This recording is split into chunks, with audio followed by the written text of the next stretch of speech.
Everybody is looking to find that magic person. It's entrepreneurship. You got to be scrappy. You got to be willing to sell. You got to be willing to cold call, cold email, whatever it's going to be. But if you really want to sustain yourself, there's no way around it. So you need to master all three of those things to be a good speaker. Welcome to the Never Been Promoted podcast and YouTube channel. I'm on a mission to help you cut the tie to all the things that are holding you back so you can unleash your entrepreneur. Today I'm joined by Scott Greenberg, who's an author, a speaker. He's well lit. If you're listening to the podcast, he really took the lighting and camera work seriously.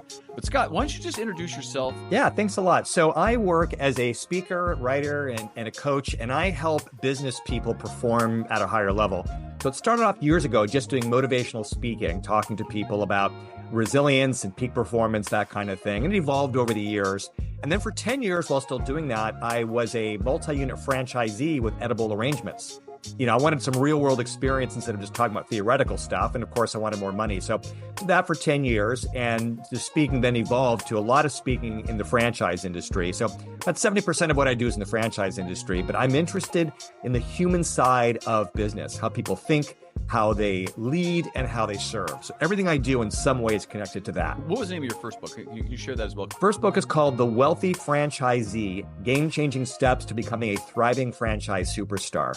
So what I learned from 10 years of doing it and many years, all these franchise brands that bring me in to speak, I interview their franchisees and I've seen what the top ones all have in common. So that book is about the characteristics of top franchisees, who I call wealthy franchisees, and what other people can do to replicate what they're doing so they can get the same results. I'll ask the question. So anybody, in the entrepreneurship journey who's in the franchise world or considering it, or maybe they're like literally reading their first FDD, what's the one piece of advice? Like I said, if you're this type of person, don't do it. We'll start with that one. What type of person should just say, you should just be like, listen, realize who you are, stop, don't do it. If you are the real entrepreneur who you need to control every aspect of it, you want to make the decisions, you want to do things on your terms, you don't necessarily want to have to follow a system, stay away. Just invent your own thing, maybe become a franchisor at some point. But what I found when I looked at all these people who are really making a lot of money in franchising is they don't try to reinvent the system. They stick to the proven system and then they just execute at a really high level. So, which is great. They thrive, they make a ton of money doing it. They're not interested, they've outsourced the creativity. They've outsourced the innovation. They're just interested in executing, and that's what makes them successful. So don't do it if you need to be in control of everything and don't like having anybody hold you accountable to certain standards and certain ways of doing things. Maybe give the high level, how do you get a top performing team out of a group that typically people work hourly outside of lawyers and that kind? I don't think you're referring to that. So how do you get them to become a top performing team, or what's the kind of top reasons why they don't do well? Sure. Well, first, let me tell you kind of how I got to that. So I wrote that first book for the franchise world. It has done really, really well. The main idea behind that is what matters most, besides sticking to the system, is the human side of the business, right? It's not just about marketing or being a good location, but having the right mindset. It's about knowing how to build culture, and it's about how to create experiences that customers love. A lot of people think it's all that touchy-feely stuff, but that's what makes the money. That's what separates top franchisees from typical franchisees. But the customer, people who know that are the franchisors. Franchisees themselves may not realize they're getting in their own way. So I've sold plenty of books and given lots of speeches because it's the franchisors who hire me and then buy the books in bulk. With the second book, rather than convincing people there's a problem they don't realize they have, this is just addressing a pain point they know they have. And a lot of people who read the first book have heard me speak when they come to me for coaching. One of the first things they always complain about are their team members. So I realized there's a need there. If I could figure out the solutions, I could solve a big problem for people. And I also wanted to write something that was much bigger than franchising. So this is applicable to hospitality, to retail, to manufacturing. I think something like 54% of all jobs in the US are hourly paid workers, right? So it's about that. So your question's very big, how do you make them successful? I've got a whole book on that. But I'll give you just a few main ideas. I believe that when dealing with any kind of problem in business, the first place for us to look is in the mirror. So are you really being the kind of boss you think you are? Are you really being a boss who knows how to engage, who knows how to inspire? I had someone, I wrote an article for Nation's Restaurant News about providing an exceptional customer experience by training your employees to really sort of look for what are the emotional desires of customers. And this franchisee owns a few restaurants. He writes me this horrible email saying, have you ever run a business yourself? I can barely find people, let alone to make them armchair psychologists. Why don't you run a business first before you write articles? I've run businesses, made plenty of money. I've had the same headaches, and I got results. And all these people write about my book, they have as well. It didn't occur to him that it's easy to say, well, the employees are just incapable of it. It didn't occur to him to say, well, maybe I can't get that performance out of the employees. Maybe there's something that I can do. So part of it is realizing your own biases, your own assumptions, your own judgments. When you complain about kids these days and how entitled they are with their soccer trophies and how thin-skinned they are, can you maybe reframe those observations more objectively to figure out what to do? I'm not saying I disagree with those observations and even those judgments, but so let's accept them for how they are. Now, how can we get through to them? Then it's about building culture, which is not the same thing as being nice to them. It's about creating a workplace that they find inspiring, where they feel a sense of belonging, and then including rituals that reinforce that.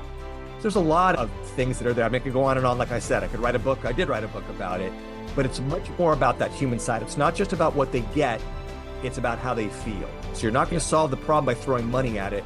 You really have to create a best-in-class work experience, just like for customers. You want to create a great customer experience so they come back. You want to create a great employee experience so they stay. How does somebody from an entrepreneurial standpoint build a speaking business if that's what they choose to do? What would your advice be for that? Well, for me, I'm asking for a friend. Yeah, of course. Yeah, well, a few thoughts for your friend. If you think about it, it's a very audacious endeavor. You're going to say to some organization, hey, I want you to pay me a decent amount of money so I can just get up and just talk. And everyone just has to listen to whatever it is I have to say, right? It's pretty bold, it's pretty audacious. But if you think more like, hey, I really have something that I want to share, it's a topic I'm really curious about and I love, and I think I can offer value and I want to get paid for it, that mentality can serve you. So the thing about making money as a professional speaker, whether you're a motivational speaker or, there's a lot of types of speakers, there is no one path. You talk to every speaker, there's a million speakers, you're going to hear a million different stories. But what they all entail is a lot of perseverance, a ton of failure, a need to bounce back, right? So a lot of resilience, a ton of mistakes, but you have to excel at three things in order to really sustain a career as a professional speaker. Number one, obviously, you need to develop public speaking skills, which some people have a natural talent, other people have to work to get better, but you have to be able to speak, right? And there's more to it than just maintain eye contact and good posture and gestures. Sometimes doing all those things right suddenly makes you inhuman, right? So you have to develop public speaking skills. Number two, you have to be an expert in your topic. People are bringing you in to solve a problem, to help achieve a goal. So you really need to know your stuff. And there's an inverse relationship between the two. If you're an amazing orator or you're really funny and you can really just use words in a way that gets people excited just by the way you talk, or you're hysterical, well, then you don't need as much substance. You don't need much message, right? The opposite is also true. If you're a brilliant mind and you have the answers to life, the answers to business, well, if you kind of stutter and you're less energetic, but you have tomorrow's winning lottery numbers, people are going to pay attention, right? Or if you could also be famous. If you can be famous, you don't have to be good at anything. People just want proximity. But that's a harder way to go. So first you need the public speaking skills, then you need to be an expert in your subject. The third thing, and this is where most people fail, is what you talk about, the entrepreneurial side. Then you have to market and sell it. Then you have to be willing to get on the phone and send emails and be scrappy and do what you have to do to get people to be willing to put you in front of their audience for free, let alone for a fee. And then to be able to partner with speakers bureaus, to do all the things that you need to do to sustain a business. And that's really hard for most people. That's why most people, aren't cut out to be professional speakers. And a lot of people say, well, I want to hire someone to take care of the business side for me. I want someone else to do the sales and marketing and contracting so I can just go up on stage and do my thing. Good luck.